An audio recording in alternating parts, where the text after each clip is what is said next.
Let's go to herbs. We've talked about a number of the foods that you can get at the grocery store that are powerful to have on hand for any kind of healing remedy, but let's go to some specific herbs. Now, peppermint. Do not underestimate peppermint. Peppermint is I consider one of the most powerful herbs. Peppermint will cure pneumonia like nobody's business. I used to get walking pneumonia, and coughing all night long. I could barely breathe. But this was going on for weeks and weeks and weeks on end. And peppermint was the only thing that took care of it. Peppermint, and then finally, a shot of whiskey. But after my husband gave me that one drink of whiskey, then I was able to get up and finally get myself some peppermint tea. So I will tell you, if you have any kind of upper respiratory tract infection, start drinking lots of peppermint tea. And the reason is that it's a muscle relaxant. So it relaxes all the muscles we call them the intercostal muscles. They are the muscles between your ribs, and they're expanding your rib cage for your lungs. And those muscles get really, really sore when you're doing a lot of coughing. So peppermint will relax those muscles and help ease the muscle soreness so you can still cough and produce the mucus and get rid of it. It also opens up the breathing passages.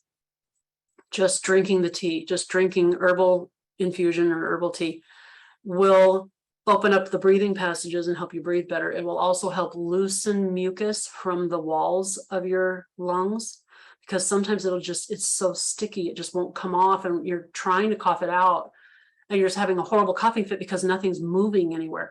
But peppermint will help loosen it from the walls of your lungs so you can cough it out. Now, peppermint's also a stimulant. It will aid in memory retention. It's a mental stimulant. There's some factories in China that actually pump peppermint oil in through the ventilation systems in order to make their workers more productive, because it works. It's anti-inflammatory, antibacterial, antiviral, just like every other plant. It relieves congestion, opens the respiratory passages. It also stimulates digestion. It's wonderful for drinking before a meal if you typically have indigestion issues. It can relieve an upset stomach. It can just calm down and soothe an upset stomach. And it's wonderful for clearing out sinus infections. Peppermint is the source of menthol. So menthol oil, or you hear about cough drops with mentholatum or menthol in them. Menthol comes from peppermint. Menthol is peppermint oil. So peppermint is probably one of the most powerful herbs for the respiratory tract and the digestive tract. So I would recommend just go to the tea and coffee aisle in the grocery store and just stock up on some boxes of pure peppermint tea. It doesn't have anything else added to it. It's just peppermint leaves, really convenient form. Seal them up in an airtight container, keep them in the dark. And when you open that box, oh, it smells so good. So I love a good cup of peppermint tea. Okay, red raspberry leaf. In the tea aisle, you can often find red raspberry leaf tea. If there are any women in your family, make sure you have this on hand. It is very, very specific for any kind of women's issues. I don't even have time to go into all of the different things it does for women who are pregnant or going through labor, or that the first couple weeks after giving birth. Red raspberry leaf tea is like the king of female reproductive tonics, and you can drink all you want. When you're pregnant, I drank a quart a day when I was pregnant. It's fantastic stuff. Just can't get enough of it. It's also really good to drink during the flu season because it helps clean the entire alimentary canal, and it helps keep bacteria and viruses from taking hold or sticking. It just kind of keeps that all clean and helps it move through. So it's also a muscle relaxant, and it's a nervine. It's very calming to the nervous system, which is also great for pregnant women because we tend to get really emotional. So red raspberry leaf is a fantastic nervine and tonic for that as well. Mustard powder. Go to your spice section and get mustard powder. Sometimes you can only get the little jars. That's okay. If you can get larger ones, great. The hotter, the better. Mustard is a powerful stimulant. It speeds healing from the upper respiratory tract infections and illnesses. It eases arthritis pain when you take a little bit of it at a time. It has all of the anti properties as well. It promotes strong bones and healthy skin. It's good for contact dermatitis, and contact dermatitis being like if you, stinging nettle rash or poison ivy or things like that. Really, really good for that. Very soothing. Mustard powder. I do a treatment called a cold sheet treatment if somebody is really, really sick. I give them a colonic or a high enema. I get them all cleaned out. I put them in a bathtub that has got hot water in it, about 105 degrees, like a hot tub would be. And I have had a sachet of cayenne and ginger root and mustard powder in it. And I put that sachet in the bath and it turns the water all dark red. And I make them get in it.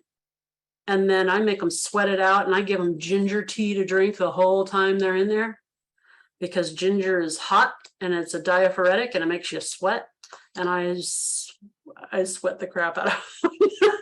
And when they're crying and holding their head, I can't do this any longer, I make them stay in another 5 minutes. Then I get them out and I wrap them in a sheet. I wrap them in a sheet that has been soaking in ice water, and I wrap their whole body in it.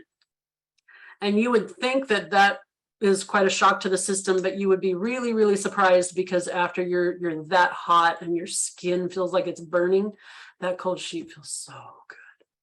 And then I put them to bed, I pile the blankets on, and I let them sweat it out all night long. And by the next morning, they feel like $1 million.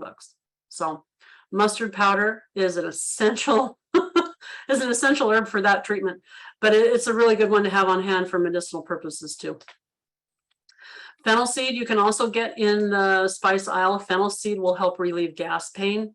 So if you're switching to a plant-based diet because it's cheaper and plants are easier to store and you're trying to get used to your food storage, I would get some fennel seed. You can grind it up in a mortar and pestle. You can grind it up in a spice grinder and just take a little bit of the powder if you want. Or you can just chew on a few of the seeds, and it helps relieve gas in your intestines and whatnot. It also soothes the muscles in your intestines, improves digestion. It helps cleanse the blood, helps regulate blood pressure, improves eyesight, and it treats IBS and constipation and whatnot, because usually IBS is accompanied with a lot of gas too. So fennel seed is wonderful for that. Aloe, one of my favorites. One of my favorites is aloe. Aloe is, we all think of aloe for burns. And with good reason, because it speeds healing of damaged tissue because of the amount of allantoin that it contains. It is so soothing, but what people don't realize is aloe is the first thing I would reach for when I need to do bowel cleansing. You can go at some grocery stores. I know in the Southwest, we can go to the grocery store and get a huge fresh aloe leaf, and they're about that wide at the base and they're about that long. And I just take a peeler and I peel the edges off of it, and I take a knife and I take the top layer of the green off and then the bottom, and you get this big, long, clear gel thing. Looks like a fillet of fish, but it's transparent. And you can just take a 1-inch piece, 1-inch square piece of that, drop it in your smoothie every day. It'll keep your bowels clean. Fantastic for that. It's wonderful for inflammation, especially bowel inflammation. It's just so soothing and healing to the digestive tract, but I tell you what, it will move things through your digestive tract really fast. It picks up all kinds of toxic waste material and moves it out of your bowel quickly. It's wonderful for, again, all kinds of skin conditions. It has anti-cancer properties. It's an antioxidant, and it also helps with blood sugar issues. So I would recommend learning how to use aloe. You can also take those fresh leaves, chop them, dehydrate them, and use them that way as well. But one of my favorite ways is just to slice that gel out, chop it into little cubes, freeze it in the freezer, and then once they're frozen in little individual pieces, then collect them all, put them in a Ziploc bag, label it, stick it back in the freezer, and then you've got fresh aloe right there for any kind of burn. And those little bottles that you get of, oh, this is aloe, 100% aloe for your sunburn or whatnot.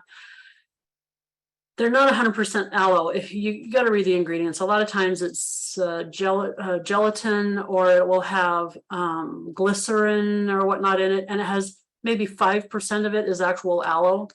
But of the 5% that is aloe, it's 100% aloe. So that's why they're able to say it's 100% aloe. So those kind of preparations, most of them are not aloe. Just go get the real thing.